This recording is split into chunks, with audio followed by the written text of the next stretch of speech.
അപ്പോൾ ഈ സാധനങ്ങളാണ് കേട്ടോ. അപ്പോൾ നമുക്കിനി ഇതങ്ങ് മാറ്റി വെക്കാം.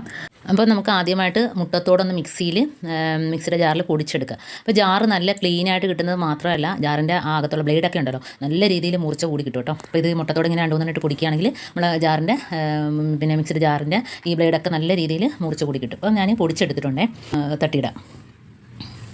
ഇപ്പം നല്ല പൊടിയണമെന്നില്ല, ജസ്റ്റ് ഇങ്ങനെയൊന്ന് പൊടിച്ചാൽ മാത്രം മതി, പെട്ടെന്ന് പൊടിഞ്ഞിട്ടു കേട്ടോ. അപ്പോൾ എന്താണ് ബ്ലേഡൊക്കെ നല്ല രീതിയിൽ മൂർച്ച കൂടി കിട്ടി. അതുപോലെ മിക്സിയുടെ ജാറിനകത്തുള്ള ആ വേസ്റ്റുകളെല്ലാം പോയിട്ട് മിക്സിയുടെ ജാറൊക്കെ നല്ല രീതിയിൽ ക്ലീൻ ആയിട്ട് ഇട്ടു കേട്ടോ, ഉണങ്ങിയിരിക്കുന്ന വേസ്റ്റൊക്കെ പോയിട്ട്. അപ്പം ഇനി നമുക്ക് ഈ പൊടിയിൽ ഇട്ട് കൊടുക്കേണ്ടതെന്ന് വെച്ചാൽ കളറാണ് ഏറ്റവും നല്ലത് കേട്ടോ. കോൾഗേറ്റ് എടുക്കുമ്പോൾ വൈറ്റ് കളർ തന്നെ എടുക്കുക. നമുക്ക് ഇതിനകത്തോട്ട് ബേക്കിംഗ് പൗഡറും അതേപോലെ വിനാഗിരിയാണ് ഒഴിച്ചു കൊടുക്കേണ്ടത്. അപ്പോൾ കുറച്ച് വിനാഗിരി ഒഴിച്ചു കൊടുക്കാം. ഇതിനകത്ത് ഞാൻ വേറെ വെള്ളമോ ഒന്നും തന്നെ ചേർക്കുന്നില്ല, വിനാഗിരിയുടെ ആ ഒരു നനവ് തന്നെ മതി. അപ്പോൾ നമുക്ക് ഇത് വെച്ചിട്ട് തന്നെ നമുക്ക് പാത്രങ്ങളാണേലും വാഷ് ബേസിനാണേലും സിങ്കാണേലും അതേപോലെ ബാത്റൂമിൻ്റെ ഓൾ ടൈലും ഫ്ലോർ ടൈലും എല്ലാം സൂപ്പറായിട്ട് നമുക്ക് ക്ലീൻ ചെയ്യാം. അപ്പോൾ ഞാൻ കുറച്ച് ബേക്കിംഗ് പൗഡർ ഇട്ട് കൊടുത്തിട്ടുണ്ടേ, ഏതാണേലും കുഴപ്പമില്ല. കുറച്ചുകൂടെ വിനാഗിരി ഒഴിച്ച് കൊടുത്തിട്ടുണ്ട്. ഇനി നമുക്കിതെല്ലാം കൂടെ ഒന്ന് മിക്സ് ചെയ്ത് കൊടുക്കാം. അപ്പോൾ കണ്ടോ നല്ല രീതിയിൽ നല്ല കുഴച്ച് എടുത്തിട്ടുണ്ട് കണ്ടോ. അപ്പോൾ ഈ ഒരു സൊല്യൂഷനാണ്, അടിപൊളിയാണ്, എല്ലാവരും ഒന്ന് ചെയ്ത് നോക്കുക. അപ്പോൾ നമുക്ക് കയ്യിൽ ഇതേപോലെ ഒരു കവറൊന്ന് ഇട്ട് കൊടുക്കാം. അപ്പോൾ നമുക്ക് കയ്യിൽ ബ്രഷും കാര്യങ്ങളും ഒന്നുമില്ലാതെ തന്നെ നമുക്ക് കൈ വെച്ചിട്ട് തന്നെ വൃത്തിയായിട്ട് ക്ലീൻ ചെയ്തെടുക്കാം കേട്ടോ.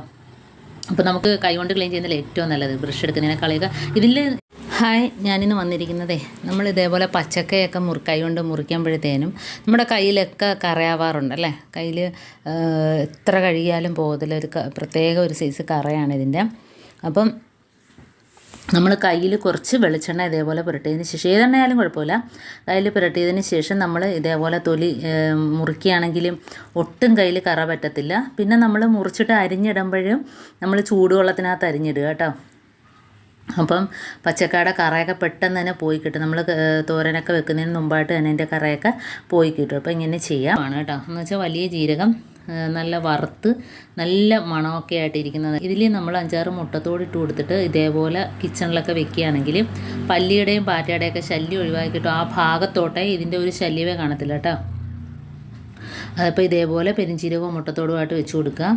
അപ്പോൾ എലിയും പല്ലിയൊക്കെ ഇവിടെയൊക്കെയാണ് വരുന്നത്, ഭാഗത്തൊക്കെ വെച്ച് കൊടുക്കുക. അതങ്ങ് പൊയ്ക്കോളും. ഈ ഒരു സ്മെല്ല് അതിന് ഇഷ്ടമല്ല കേട്ടോ. അടുത്ത ടിപ്പ് എന്ന് പറഞ്ഞാൽ നമ്മളിതേപോലെ ഒരു കോട്ടൻ്റെ ഒരു കഷ്ണം തുണി എടുത്തിട്ടുണ്ട്. അപ്പോൾ നമ്മൾ ഇത് ചെയ്യുന്നതെന്ന് വെച്ചാൽ നമ്മൾ വാഷിംഗ് മെഷീനകത്തുള്ള ബാഡ് സ്മെല്ലൊക്കെ പോകുന്നതിന് വേണ്ടിയിട്ടാണ്. അപ്പോൾ ഇതിനകത്ത് കുറച്ച് പരലുപ്പാണ് ഞാൻ ഇട്ട് കൊടുക്കുന്നത്. അപ്പോൾ ഈ പരലുപ്പിനകത്ത് നമുക്ക് ഇട്ട് കൊടുക്കേണ്ടതെന്ന് വെച്ചാൽ നമ്മുടെ കംഫോർട്ടാണ്. നല്ലൊരു മണമായിരിക്കും, പ്രത്യേകിച്ച് ഈ ഉപ്പ് ബാഡ് സ്മെല്ലൊക്കെ വലിച്ചെടുക്കും. അപ്പോൾ അതിനകത്ത് നമുക്ക്